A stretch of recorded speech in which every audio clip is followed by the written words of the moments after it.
Empty backfield after motion. First down to the Bucs 15. 10 seconds to go. CJ gets the snap. CJ looking, throwing to the end zone. Touchdown! Yes! Yes! Takes the lead. Yes! Excel with the reception. Rock and roll. My goodness.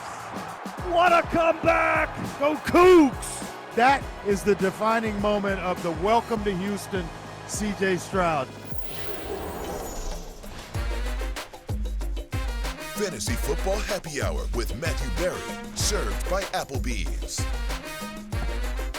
And a welcome to the Fantasy Football Happy Hour. I'm Connor Rogers alongside a very lively Matthew Berry and Jay Croucher. Steven told me to look alive, Yeah. which makes me feel like moments before we open up the show that I was looking dead. So there, would a dead person do this or this? Back to the Karate Kid. It's like when CeeDee Lamb yesterday did that when he was a yard short of the first down, which I enjoyed. Otherwise, Right. a great game from CeeDee. Or when I believe was it Joe Burrow that did that on Josh Allen. Josh Yeah, Allen the did taunting. that. Just did that on the way into the 15 yards. Yeah. Yeah, Imagine be if he did careful it these again days. and got ejected. It's so right. Be unbelievable. Like it's so like, hey, we'd like you to risk your lives on every single play, but don't be mean to the other players. Yeah. Like, what are we doing? Like, It's this is ridiculous. tackle football. Yeah. It's tackle football. Yeah.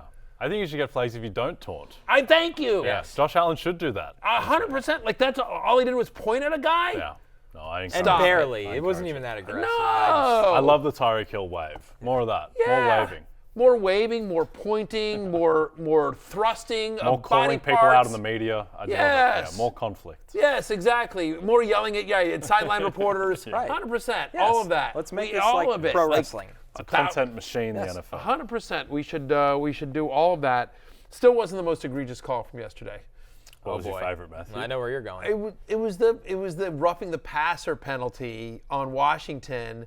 I mean, what? Washington. No one watched that game, Matthew. I And thought all it was shit, you to say the one against Joe Burrow. The Joe Burrow was bad. Listen, the Joe Burrow one was bad. The Josh Allen one was bad.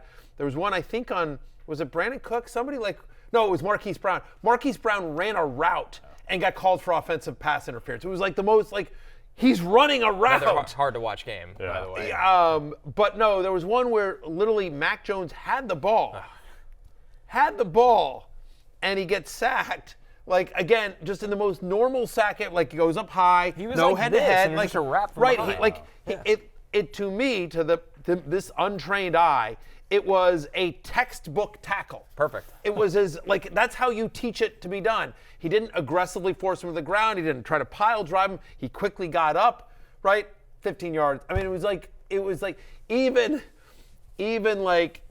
Dean Blandino, who was, normally like the ex-refs are like, well, blah, blah, They really got this one right. Yeah. Right. They try to cover for their former colleagues and friends. Even Dean Blandino was like, yeah, I don't get it.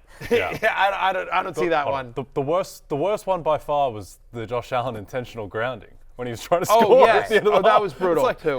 Just use logic. Why would he throw it away in that situation? Like, Right, it's just he completely wasn't under insane. pressure, and and Chris Consworth brought this up on the show, on the broadcast, which is like Gabe Davis was still running his route when he released it, Exactly. and then Gabe Davis stopped, and just clearly they were on the wrong page in terms of what the route was supposed to be, but like that's to be an intentional part of intentional grounding. Anyway, a lot of good Anyway, football. we digress from player news. Rotoworld.com, player news, Connor Rogers. Your job is to keep us on track, and you've done a poor job. That's right. Hey, listen, So long far. weekend for everybody. For all your Rotoworld player news, go to NBCSports.com. And you heard the intro of the show, CJ Stroud with a monster day. Completed 30 of his 42 passes for 470 yards That's a and lot. 5 touchdowns. You guessed it, Matthew. CJ Stroud finishes the weekend and goes into Monday Night Football as the QB1 in fantasy right now with over 41 points. He made the love list this week. We liked him quite a bit. I had him as a top 10 play going into the week. Even I, Barry Stramus, did not see this coming. That's not great. I'm workshopping it. Yeah, I'm still keep doing that. workshopping Put it back in the shop. It's not ready. Maybe lock the doors and close for the holidays. Wow. But anyway, yeah, so we, listen, CJ Stroud, look, here's the thing about it. this is something that was going on Twitter. So you hate to get somebody to catch strays, but the truth of the matter is like C.J. Stroud, just 8 games into his NFL career, whatever it is, now has more career touchdown passes than Kenny Pickett. Yeah. That was Poor Kenny. Poor Kenny. Probably chasing Zach Wilson. Kenny's at 5 this and point, 3. I would think. Probably has more than Zach Wilson. He's You're chasing him absolutely at right. least. Yeah, they're close. He had more fantasy points in Week 9 than his previous 3 games combined. You mentioned the number 1. Like, it's an NFL rookie record for passing yards in a game. And I think what's most impressive to me is that, like, the style of throws. You can talk about this better than I can, but like, insane. these were absolute dimes. These were bullets. This wasn't like BS. Blake Bortles down by 40 points, junk time. Like, this was a win against a good team that has played well. Blake Bortles catching strays as well. Yeah, You exactly. just never know who's going to get. Well, the fact, again, Yes. like Blake You're Bortles looking at Matt Blake Shore? Bortles was a top 10 fantasy quarterback for a number of years, and a lot of it was junk time. But this was all done within game script, and like just every possible throw, short, medium, like he was all over the field, Connor. He's awesome. And what you saw yesterday is really why you see the ceiling of Stroud is Joe Burrow levels, right? That's what you see. Throwing with timing, throwing with accuracy, precision, an elite pocket passer, but he's got enough twitch and athleticism to make plays when he has to in and out of the pocket as well. And the weapons for the Texans have been good with him as well. You see the chemistry, you see the rapport, Jay. Stroud is every bit as legit as they could have hoped for and more at this point. He's looking like the best quarterback in this class and one of the better young quarterbacks in the league at this point. I think the key thing with Stroud is that there is a huge disparity where when he is kept clean, he's close to the best quarterback in football. And that was statistically. college He's for been him. an absolute monster. And I think back as well to the college football playoff semifinal against Georgia last year, where when he was kept clean, he was just absolutely untouchable in terms of the throws that he was making.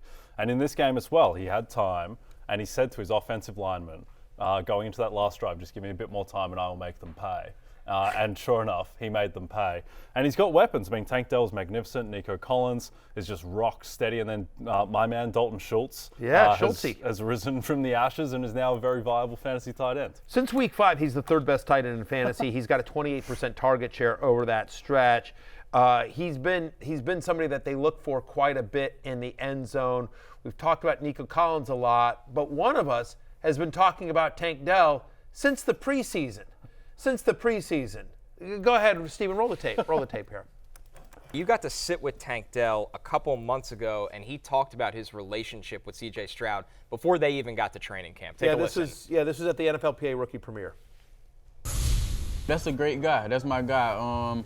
Me and CJ, we've been with each other every day since he came to Houston. I've been there. I told him I wanted to play with him. He told me he wanted to play with me. So we just tried to make it happen, and it worked out for us. I said all preseason. We've played that tape multiple times.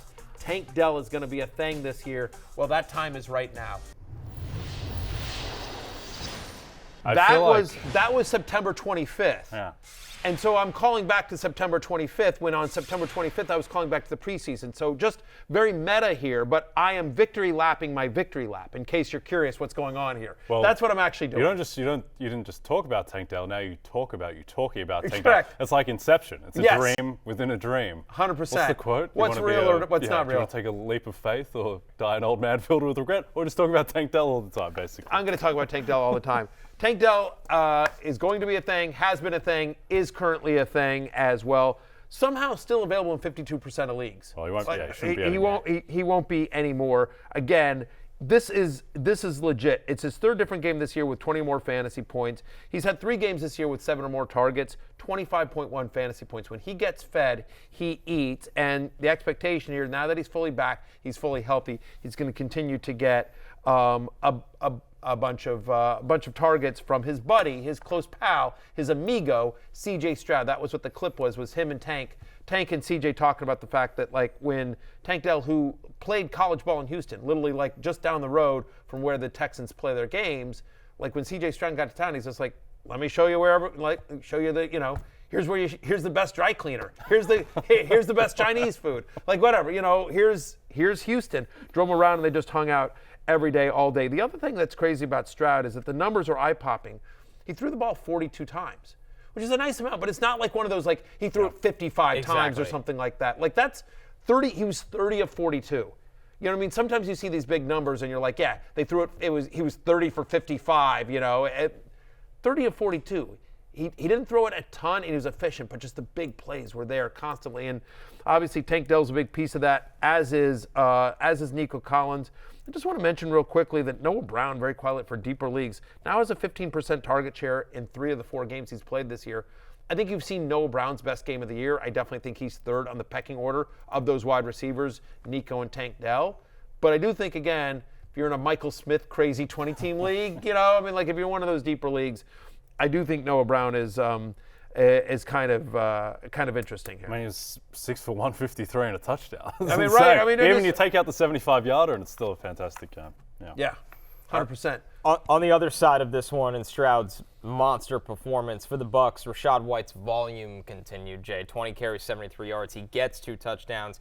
As he always does, he adds in 4 catches for 46 yards. So the volume for Rachaad White. This was one you liked on the Fantasy Football pregame. Yeah, I did. And I do think it is poetic that even in Rachaad White's awesome game, it's still 3.7 yards per carry, because he seems doomed to be around that mark for eternity. But I think Rachaad White is legitimately good. He was 16th in PFF grade among running backs coming into this game. I assume that'll probably go up after this. I just think that he just is drawing dead with his line, with the play calling and the lack of creativity. Just last year as well, I couldn't get anything done with Tom Brady as quarterback in terms of efficiency. But he gets the volume, he gets the receptions, which gives you a floor, and he's able to get into the end zone twice. Would you consider selling high on Rachaad White? Here's his upcoming schedule: home to Tennessee, at San Francisco, then at Indianapolis, home to the Panthers. So it's a kind of a mixed bag over the next 4 here. But the next 2, in theory, have good run defenses. Although, honestly, Steelers were able to run on Tennessee. It's not the same run defense that it was earlier in the season. Yeah, I think the thing with him is that coming into this, his previous 2 games, he had 13 receptions. I don't think he's going to be, the Alvin Kamara of a couple of weeks ago where that is going on, and he's probably not going to score 2 touchdowns every week. The problem with Rachaad White is that there's just a lot of scope for him to have games of 13 carries for 39 yards, 2 receptions, and just nothing. So, yeah, I probably would sell high given the right offer. Yeah. On the flip side, the scarcity of running backs with this volume, week by week. He gets volumes over the last 3 weeks. He's the 7th best running back in fantasy. He's had at least 4 receptions for 45 yards in all 3 of those games. This is one of the points, Jay, you brought up on Fantasy Football pregame when we were nervous about this matchup here against the Texans. We're like, he's so inefficient. And you're like, yes, but the receiving does keep his floor high.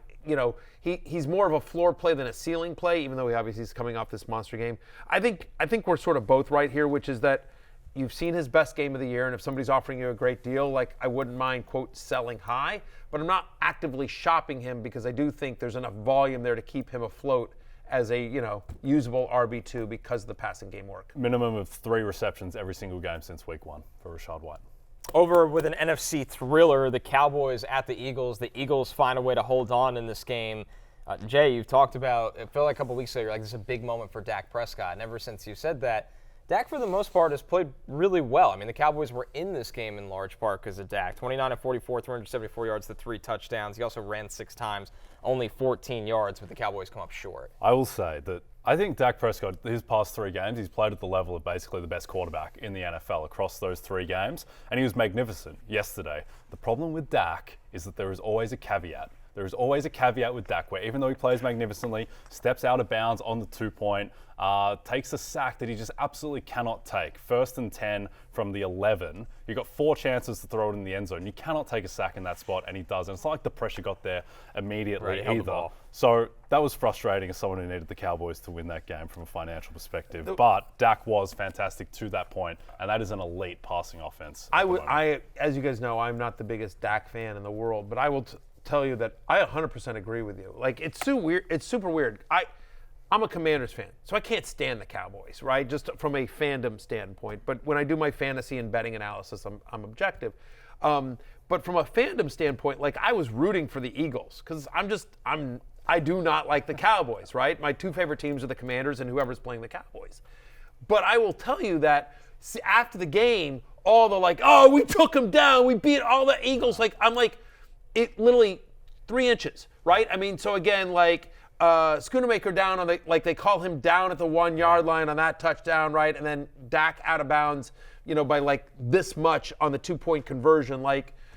They got, I don't want to say they got lucky because Philadelphia it was a coin flip game and it came up Eagles. It was a coin Eagles. flip game, and the Eagles give the Eagles credit. They made the plays when they needed to win, and they're a very good team as well. But, like, I wouldn't say you guys dominated that game. You know what I mean? Like, I mean, I don't know what the live money line was, but when Dallas got 1st and 5 on the 6 with 27 seconds left, Cowboys are favored to win that game at that point. You got 4 chances to get it in, and then they have the false start, and then it all burns from that point. But that was a coin flip. Yeah, it fell apart for them in that moment, but throughout the game, big Jake Ferguson week. He finishes as a tight end 4. Also on the love list, again, start your tight ends against Philadelphia, especially Ferguson, somebody we talked about a lot on Fantasy Football Pregame, again, was in the love list as well, because he's been getting so much red zone looks. This is not a fluke for Jake Ferguson at all. You know, he is somebody who is his 4th different game this year with multiple red zone targets. You know, he and you look at their upcoming schedule, right? Giants, Carolina, Washington, Seattle. Like, it's an awesome schedule. I mean, Ferguson's he enters Monday Night Football as the 4th best tight end in fantasy. Since week 9, he's had a 23% target share. He is somebody that I think is a borderline top 5 fantasy tight end the rest of the way.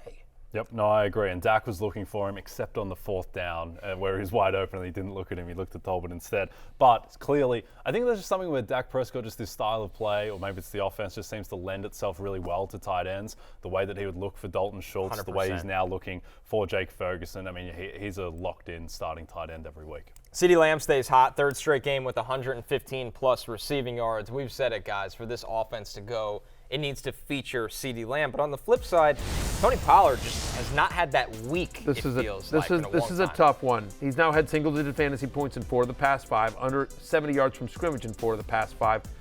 Week 1, that was the last time Tony Pollard scored a touchdown. Week 1. He's like the Deontay Johnson of running backs. It's unbelievable, because this is somebody who does get work in the red zone. Having said that, again, think about the schedule that I just read about Jake Ferguson, because Tony Pollard is the same. Giants, Panthers, Washington, Seattle. Like, trade for Tony Pollard. I still believe in his talent here. I get it. Only 15 touches in this game, in a game that was close, but the Eagles are a very good defense. I have to believe he's too talented, and this offense is working too well for Tony Pollard not ultimately to get his. I agree. And to me, to my eye, Tony Pollard looks fine athletically out there. I thought he was running well yesterday. I thought he was gaining extra yards. I don't understand why this Cowboys offensive line isn't better given the names, but it just seems like there's no space whatsoever. You think back to the meme stuff of the Eagles in week 2 against the Vikings, where DeAndre Swift is basically walking through an empty supermarket to get to the end zone. There's none of that for Tony Pollard. It's all tough yards. He seems to grind it out. I think it will change because the talent is too much and the schedule is so welcoming. I think this is... Again, maybe he's no longer a, quote, locked in, the top 5, top 6 running back that he was drafted to be. Maybe there's a Rotoworld magazine cover curse. I don't know. We haven't thought about that. I forgot about that. I am glad I didn't choose him as my ride or die. He was on the list. He was pitched to me as being one of my ride or die finalists. But I do think better days are ahead for Tony Pollard, who, again, even in a disappointing week, as we enter Monday Night Football, he's running back 24 in the week. I get it, right? That's not what you drafted him to be. There are 4 teams on a bye. I get it. But I'm just saying it's not like he's a total disaster. It's not like he's useless. He's just, delivering below expectations. I think those start to rise up when I look at the schedule upcoming. And he did have one called back on illegal formation where, according to the broadcast, the lineman just didn't report himself eligible to They ref. need to change that rule. It's very annoying. It's the most insane thing. Because it's literally like, I think the rule is he literally has to go up to the official and the say, white hat. hi, it's me, Matthew. I am eligible. Hello. So insane. It's a ridiculous thing in a football game. In a football game, like he has to literally go talk to the guy. Like they can't just Nobody has time for this. Right. What are we doing? Hello. Yeah. I That also needs don't to change. understand. The defensive pass interference from the one where you just keep doing it over and over again, that needs to change. Okay. And by the way, am I insane? People were giving me grief Yes. on Twitter. Yeah, okay, fine. But am I insane for this specific take? Which is like on the Schoonamaker touchdown where they called it a touchdown initially, and then they called him out. Then they said no, his knee was down. I said I don't understand that. And people were like, what don't you understand? He was down before he got the ball into the end zone. I said, yeah. But I said, in football, for it to be considered a reception, a receiver has to catch the ball and complete a football move. How many times have we seen a guy catch a ball, turn, ball gets knocked out, and they say incomplete. They don't say it's not a fumble, it's incomplete. So my point is that Schoonamaker completing the football move, like it's literally like bang bang, right, in real time, and and he's in the end zone. And so why is that not a touchdown? Because if the idea of a reception is it's catching the ball and completing a football move, why is that not a touchdown? Because once he's completed the football move, he's in the end zone. Another way to describe this is right. Hang on, no, I'm not done. I'm dead serious here. Like, so you can here's I don't know if you can see this. Can you see it? I'm not going to. Don't worry. Pull back here Be for careful, a second, real Matthew. quickly. All right. So you see, this is the line of the stage, right? So pretend this is like the end. This is a sideline of an end zone. And if I catch a ball like this, right, and fall over, but that's a touchdown, right? Even though the ball has never actually been inside the end zone, Correct. but my feet are both in, and I catch it. So I don't understand that. So that's a touchdown where the ball's never actually in the end zone, right? And No, I'm with you. that's what I don't understand the consistency of that logic, and I didn't explain myself super great on Twitter, but or X. But Am I think crazy the on thing this with one? all these catches, it just goes back. You need to just be in a bar and ask everyone, is that a catch? Like Des Bryant against the Packers was a That catch. was a catch. Lee Evans for Baltimore against the Patriots, that's a catch in the end zone. Correct. You just know a catch when you see it. It's only because that particular play got, if that play happens on the 20, right? They're not saying oh, no, you're down, now it's the 21. No. But because that play got slowed down from 18 different angles and saw, and I think Dallas got screwed, and I just think that rule is inconsistent with the rest of how they call a football game. The inconsistency. Right. Was Tyreek Hill's a catch in the Germany game? Was that backwards, though? Did he throw that Right, backwards? maybe that's what it ends up as. I don't know what that was. It was a very strange play. It was very strange. It hit the cool factor, but Between you don't want to that call and it back. the high knees on the run back, there's a lot going on. I'm just saying, in real time, we're all like, that's a touchdown. And it's only because they, Right. again, when he completed the football move, the ball was in the end zone. So I don't know. One more note from this Dallas, game. he got screwed. What can I tell you? DeVonta Smith, only 3 catches, but the good news, a touchdown with the 51 yards. So DeVonta Smith, as much as our confidence has been dwindling on him, it's great to see him get in the end zone of that beautiful throw from Jalen Hurts. Little concerning, he only had the 3 targets. Right. Dallas Goedert is going to miss some time, and so that'll be a narrower target tree for A.J. Brown and DeVonta Smith now. Sunday Night Football, Bills-Bengals. Of course, the Bengals continue to have the number of Buffalo here. T. Higgins, monster game, 8 of his 9 targets, 110 yards, while Jamar Chase has a more quiet game. T. Higgins, also on the love list this week. Also somebody we talked about in Fantasy Football pregame is saying, hey, this is going to be a T. Higgins game. This is somebody who's getting healthy. This is somebody who, in his 4 healthy games, had gotten over 8 targets a game, and that players that had gotten over 8 targets a game against the Bills had scored well. We thought this was coming for T. Higgins. He was too talented for this not to happen here. So, look, since week 9, in week 9, he had a 21% target share, played 83% of the snaps, which is great. Since the Bengals had a bye, he's averaging over 15 fantasy points per game. T. Higgins is back to being the T. Higgins you drafted. You're welcome, America. Joe Burrow looks right. Joe Burrow, FantasyLife.com investor. It was so tough for me last night. A lot of people want to talk about, winners, lose, that kind of stuff. No one's ever given me any credit because, you understand, last night, Josh Allen, FantasyLife.com investor, Joe Burrow, FantasyLife.com investor, and, of course, Jamar Chase, FantasyLife.com investor. So it's tough for me. My loyalties are split. I was like Donna Choosing Kelsey. between your children. Yeah. I'm like Donna Kelsey with the 2 jerseys, just without the publicist or a soup deal. Factually correct, by the way. Donna Kelsey has a publicist. So, all jokes aside, I think T. Higgins is back. Joe Burrow looks awesome. The Bengals look like the awesome. The only thing that's frustrating here is as I've spent victory lap and back patting myself. My freaking parlay, my DraftKings 3-play parlay that I gave out on Sunday Night Football did not hit. I've been running so cold on this. I've hit 2 legs in every parlay for a month now. That's parlays. That's how Mr. King makes his money. I understand. That's why the crown of is his and not yours anymore. I understand. That is true. This is why parlays are at such high odds and it's tough. But my point is I had Dalton Kincaid over on the receptions. That hit in the first quarter, right? I had Joe Burrow over 1.5 touchdowns. Boom. That was easy, within the first 3 drives. And then I had Jamar Chase, who's averaged over 117 receiving yards since week 4. I had him over on 88.5 receiving yards. He drops the 60-yarder. If Burrow hits him in stride, that's a touchdown and it hits. There's a couple. He got 8 targets. You know what I mean?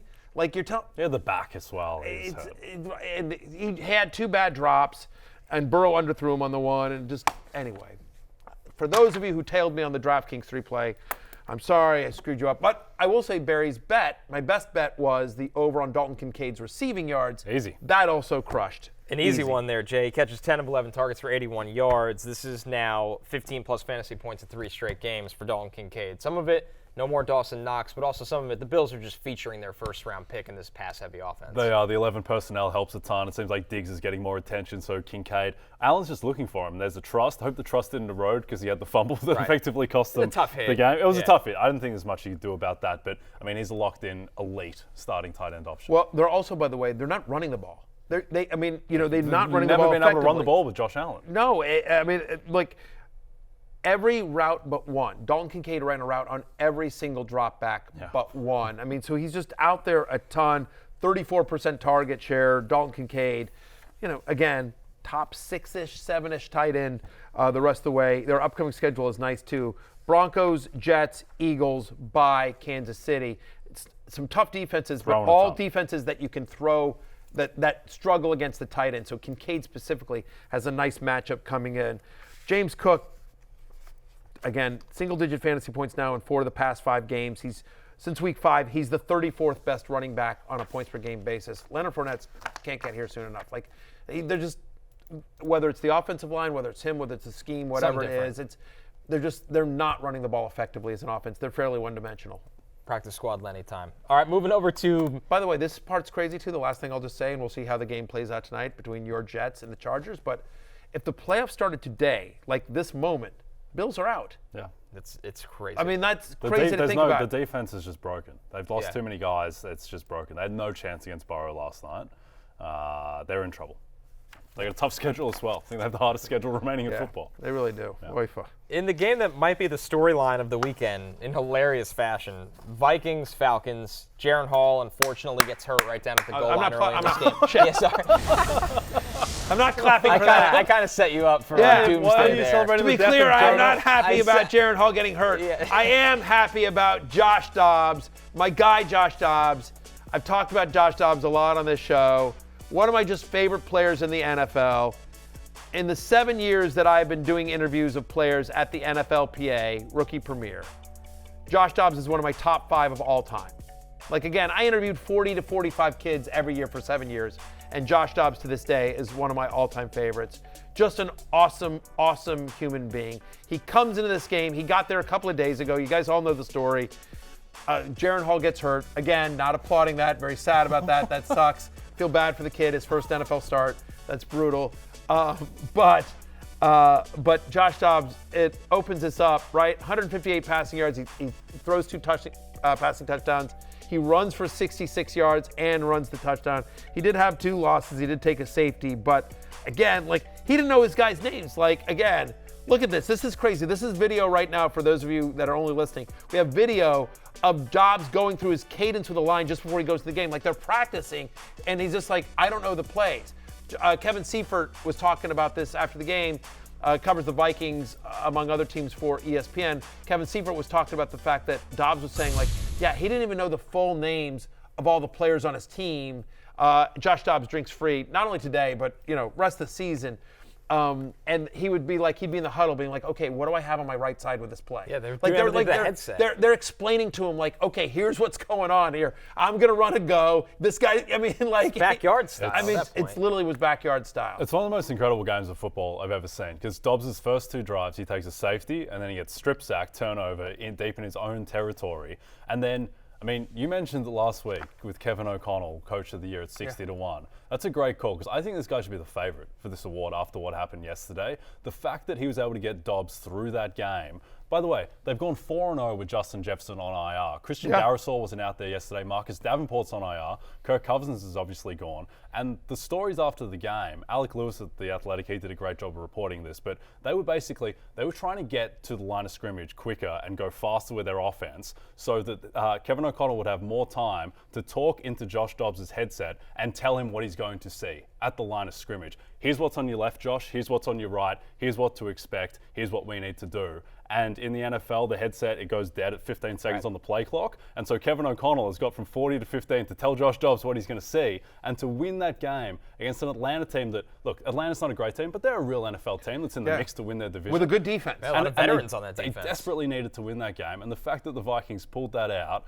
they drove down the field to win it at the end. One of the most incredible wins I've ever seen. The 4th and 7, I think it was 4th and 7. The 4th and 7 play where Dobbs is like, you know what remind me of? That reminded me of Eli Manning and David Tyree, yes. where you're just like, how did he get out of that? What do you like? Game's over if he goes down in that game, and somehow he spins and he spins and he runs and he somehow gets out of like 3 different tackles, and then he's off to the races, and then he just runs, and it's an unbelievable play. And that the first thing I thought of was Eli Manning and David Tyree in the Super Bowl. His legs are so strong. He's so athletic. He kind of reminds me of Colin Kaepernick with the upright running style, and also he throws a really crisp ball. He doesn't feel pressure right all the time. He's not a perfect quarterback, clearly, but they're going to be a dangerous team with him the rest of the way.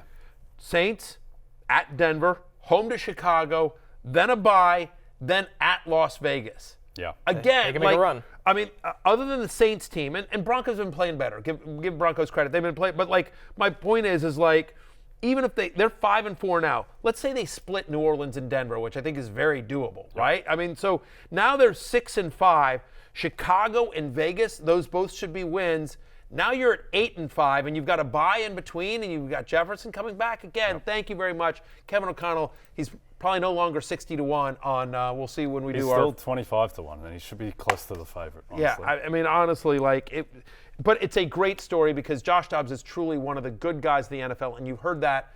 I'm telling you that, but you've heard that from teammates, all of the teams he's played for, coaches, like everyone that. If you've met Josh Dobbs, you're like, I get it. Like, he is that dude. He's just an awesome human being, and it's a great story for him. And I think what's exciting, just to spin this forward very quickly for fantasy, if you have TJ Hawkinson, if you have Jordan Addison, you are excited about this. And honestly, you were excited to an extent about Alexander Mattison, because we're going to get here to our injuries in a second, but Cam Akers, unfortunately, this one looked bad for Cam Akers, so you would expect Mattison to get more of the workload in what should be a better offense moving forward. And then when you get Jefferson back, you feel good about that, because I think there's a lot more reason and optimism that Jefferson will be back sooner rather than later, now that Dobbs has them headed towards the playoffs. Yep. Last one on this game, Connor. Bijan Robinson, 11 carries for 52 yards. Tyler Algier gets all the work down the end. Do you think it's ever going to change for Bijan, or is this just the offense? It's going to be 50-50. There's just no I think this is it right now. I mean, Arthur Smith is the most stubborn man the NFL has seen in quite some time, and this is what he does with top 10 picks, honestly. He was asked about it after the game, and he just talked about, like, we're running the hot hand, everything like that. I mean, Tyler Gill's averaging under 4 yards a carry, and I get it. Bijan Robinson had a bad fumble. I hear you. But I put this on Twitter, and it's very simple. I could spend the next 20 minutes bashing Arthur Smith. I'm not going to do that. I'm just going to say this. It is very simple. It is one of two things. Either Bijan Robinson isn't the best player in your locker room at the running back position, and if he's not one of the best players on offense that you have on the team, then it is a massive, massive miscalculation of draft capital. You used a top 8 overall pick on a running back in a league where running backs are fairly devalued. So for you to use a top 8 pick on a running back, you have to believe he is truly special. And I think most people that watch football believe Bijan Robinson is truly special. But if you guys don't think he's truly special, then it's a massive miscalculation with draft capital. And if you do agree with the rest of us that he is truly special, then it's a massive miscalculation on your coaching. And I understand Taylor Heineke also had some picks as well. But you know what? One of the reasons why the Falcons lost that game is they didn't have their best players on the field at all times. I'm sorry. It's a pattern. It's a pattern. It makes no sense whatsoever. And this isn't a fantasy discussion. And Arthur Smith can be like, oh, boo-hoo, you little fantasy guys. Sorry, we blew up your parlay or whatever. It's not that, man. It's an NFL thing. They lost. You guys lost a game that you needed to win against a guy that had been there less than 3 days. Yeah. Less than 3 days. You somehow lost that game. He turned the ball over twice.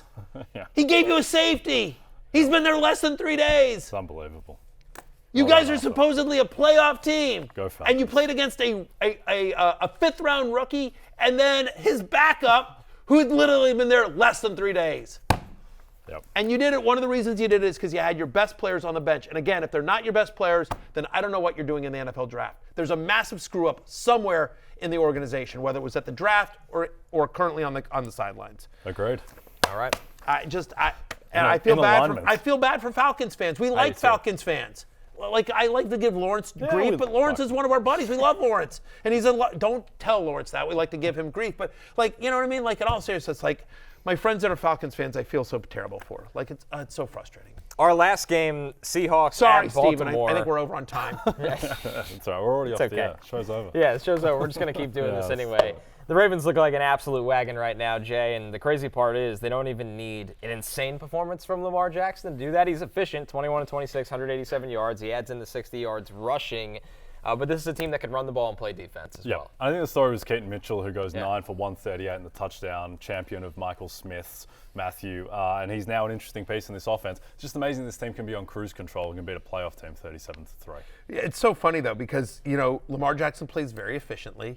Ravens put up 30 points, and then you're looking like he's like QB 17. It's single-digit fantasy points once again for Lamar Jackson. As we ended in Monday Night Football, he's the 17th best quarterback in fantasy. Like, he's QB 17. He's had back-to-back games now with under 12 fantasy points. He's been below 18 points in 4 of the past 5, which is not what you drafted Lamar Jackson to be. It's 4th game this year without a touchdown passes. He had only 3 such games.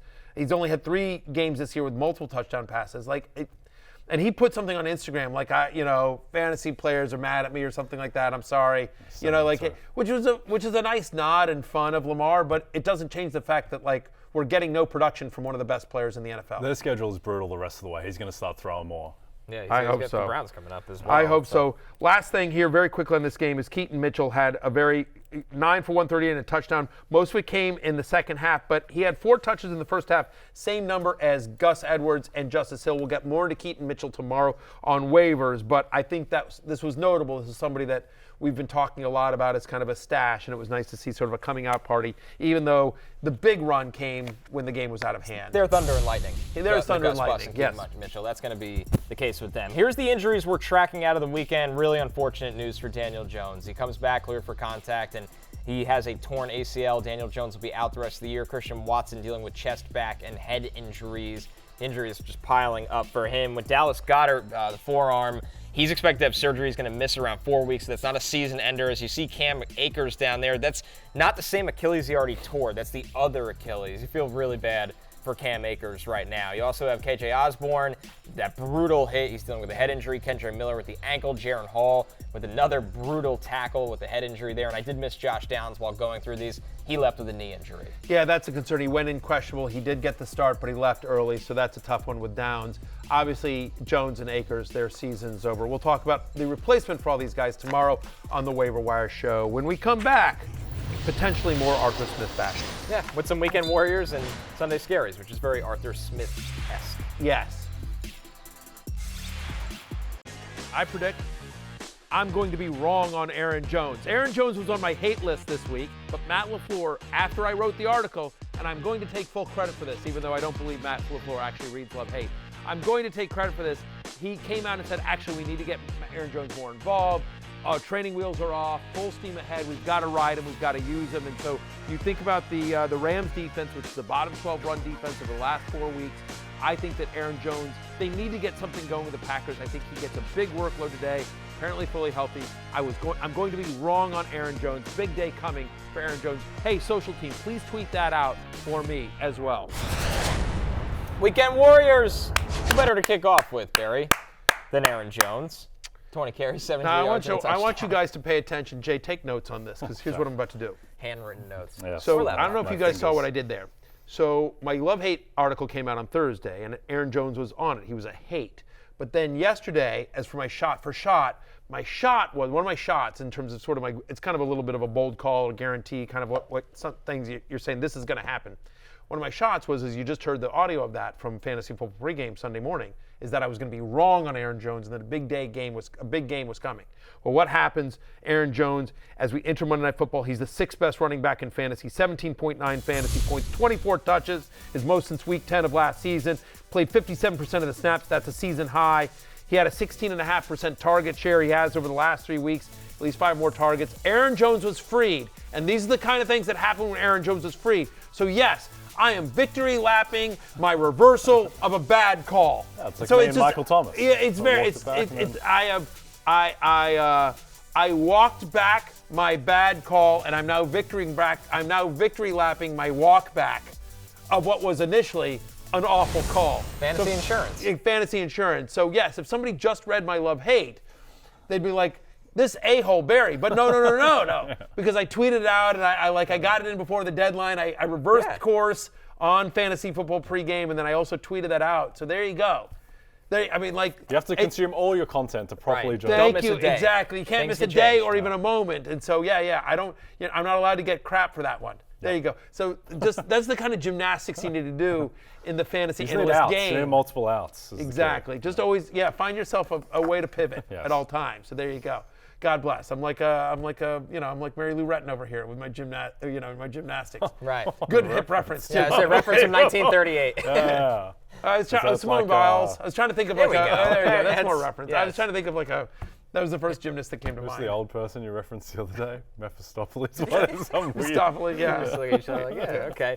Methuselah. Yeah, that was it. Mephistopheles. The fact of the matter is I was right on Aaron Jones. Free Aaron Jones. That's right. All right, Jay, how about Amari Cooper? He catches all 5 of his targets. Most importantly, 139 yards and a touchdown in Deshaun Watson's return for the Browns. It doesn't matter who his quarterback is, Deshaun Watson or PJ Walker. I think the most encouraging thing for Amari Cooper is that Deshaun Watson, physically, he looked right to me. He looked like he was the guy who was playing against Tennessee. It wasn't always pretty, but athletically, he looked like he was there. He had an elite PFF grade yesterday, Deshaun Watson, and that bodes well going into a matchup against Baltimore, which looked like it could just be an absolute housing. But now I think Cleveland are very live in that matchup with Deshaun and Amari Cooper looking like they do.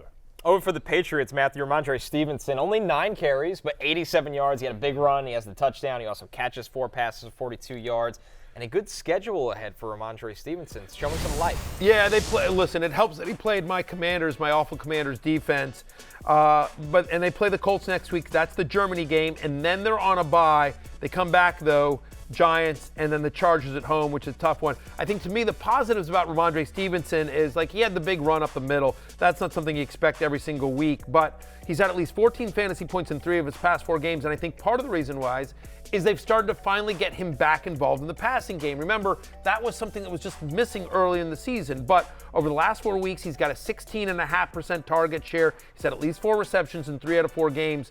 So the fact is that Stevenson, with 14 or more fantasy points in 3 of the past 4, back on the RB2 radar there as well. And again, you like the matchup with Colts and Giants the next 2 with a bye in between those. Jay, Cole Kmet comes in as tight end 2. Most importantly, caught 2 touchdowns in this game. Cole Kmet stays hot.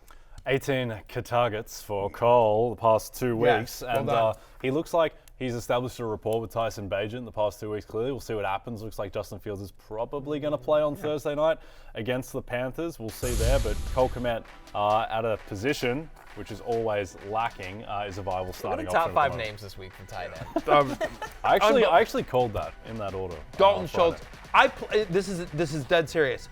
I played against somebody in a Superflex league that's tight end premium scoring.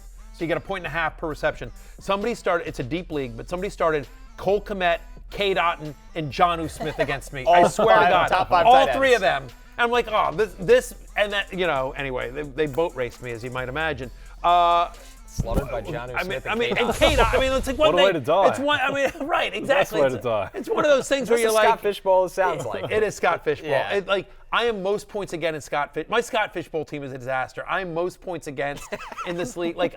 Every week I put up 200 points, and every week the team I'm playing puts up 270. And I'm like, again, I swear to God, this Scott Fishbowl opponent I had this week had Cade Otton, Jonnu Smith, and not Jake Ferguson. Dalton Schultz. Dalton Schultz. No, Same not Dalton player. Schultz. The other, the more obscure one.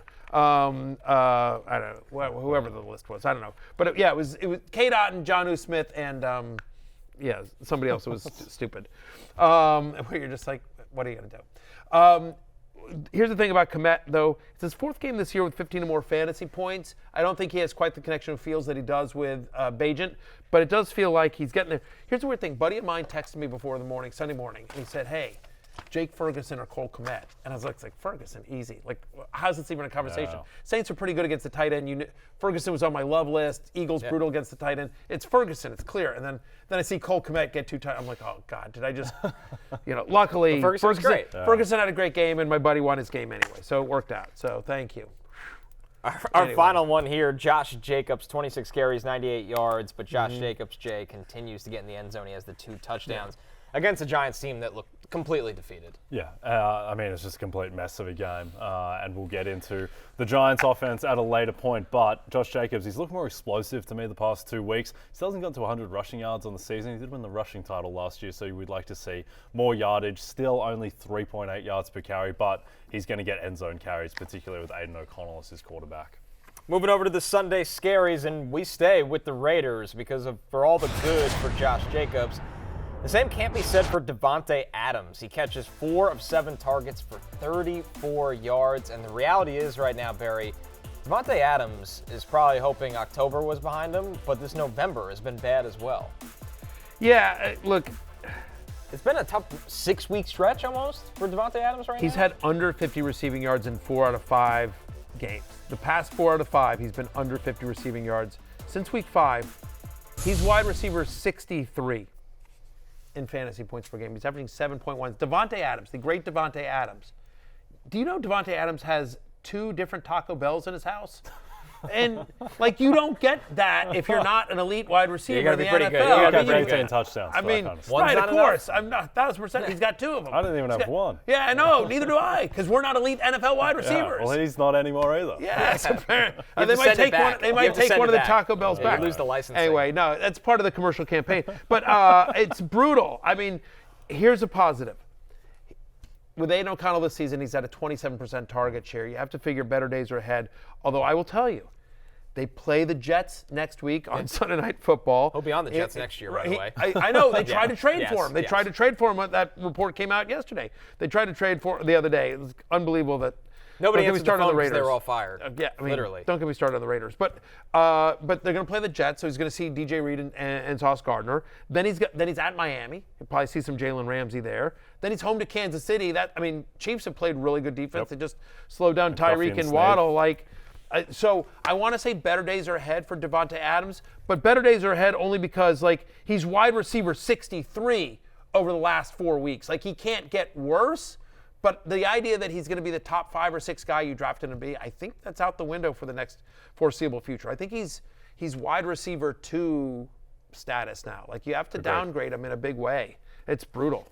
Massive ripple effect for Matthew Stafford not playing for the Rams. Cooper Kupp and Puka Nacua, Jay, couldn't get anything going with Brett Rippon under center. Yeah, I'm happy to throw this game out for those absolutely. 2 guys. It's Brett Rippon. Looks like Matthew Stafford may be back after the bye. Those 2 will be fine. Also, Christian Watson in that game, just the 1 catch for 37 yards. He's banged up as well. I know the Packers won. Their offense still doesn't look great. He's always hurt. It's a shame. You root for Christian Watson. Watson's had under 40 yards in 4 out of 5 games so far this season. He's had under 12 fantasy points in every game this year. He's averaging 7.8 fantasy points per game. When we do our waivers tomorrow, Christian Watson, welcome to Dumpsville, population U. I'm sorry. I feel bad about that. Are you starting Christian Watson anytime in the near future? Here's our upcoming schedule. At Pittsburgh, home to the Chargers. At Detroit, home to Kansas City. Maybe home to the Chargers is the only decent matchup of those 3. But again, there's nothing more from Jordan Love first.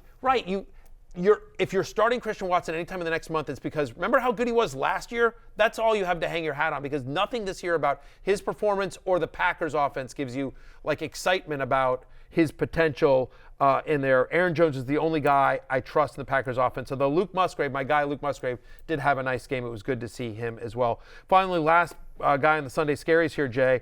Your buddy Michael Thomas. He's my Connor's buddy now. The guy has no catches in a game? Connor's man, Michael Thomas. Interesting. MT.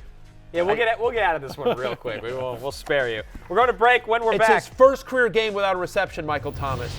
He had receptions for every game, and then Jay Croucher gets on him, puts him as his poster guy, and he has his first game without a reception. It's brutal. The curse of Jay is real. DraftKings Sportsbook is an official sports betting partner of the NFL. New customers can bet $5 and get $200 in bonus bets instantly. Download the app and use promo code BERRY when you sign up. DraftKings Sportsbook, the crown is yours. It is time for last call. We are looking at the most bet Monday Night Football props on DraftKings, starting with Breece Hall's receiving yards over 17.5. I do side with the public on that one. Austin Eckler receiving yards also over 29.5. Breece Hall receptions over 2.5. Justin Herbert interceptions thrown over 0.5. So you just got to throw one. A lot of Breece Hall on this list. Breece Hall rushing yards over 56.5. Jay, where are you leaning in this one? Going with Justin Herbert's over passing yards at 253.5. The Jets have an elite defense, both against the pass and against the run, but particularly against the run. I don't trust the Chargers' run game either. I think that they will be able to move the ball through the air. Also, I don't think the Jets are going to have much time of possession in this game, just because I think the Chargers will bottle up Breece Hall. So it'll be Chargers with the ball, Herbert throwing. He goes over 253.5. What are you looking at, Matthew? Give me the Jets plus 3.5. Okay. Look, first up, just on a dumb sort of thing, Jets are 4-3, Chargers are 3-4. You've got a winning team at home in prime time on Monday Night Football, and they're getting points. I'll take those points. Jets, I feel like, because so much has been made about Zach Wilson's struggles, I feel like they get disrespected by the public. But the last four, Kansas City, Philadelphia, Denver, the Giants, they have covered or pushed in each of those four games. They're 3-0-1 against the spread over the last four, and they have a top 5 defense going against a Charger team that has no Josh Palmer, no Mike Williams, banged up on offense as well. They're at home. Give me and they're getting 3.5. Give me the Jets to cover at home tonight. I'm looking at a Jets bet as well. I'm going Bryce Huff total sacks over 0.25. This is plus 185. He texted me this before the game, and it covered on the first play. First series of the game. Yeah. He's had a sack in his last 3 games. Part of the private text chain that I'm not part of? Got it, understood. Sack in his last 3 games. I don't understand why this is plus 185. I bet before kickoff it's all the way down to plus 120. The same thing happened last week. He will have a sack. I think it'll happen in the first half. Bryce Huff gets a sack. I like that. I think there's a good chance your Jets win. Be honest with you.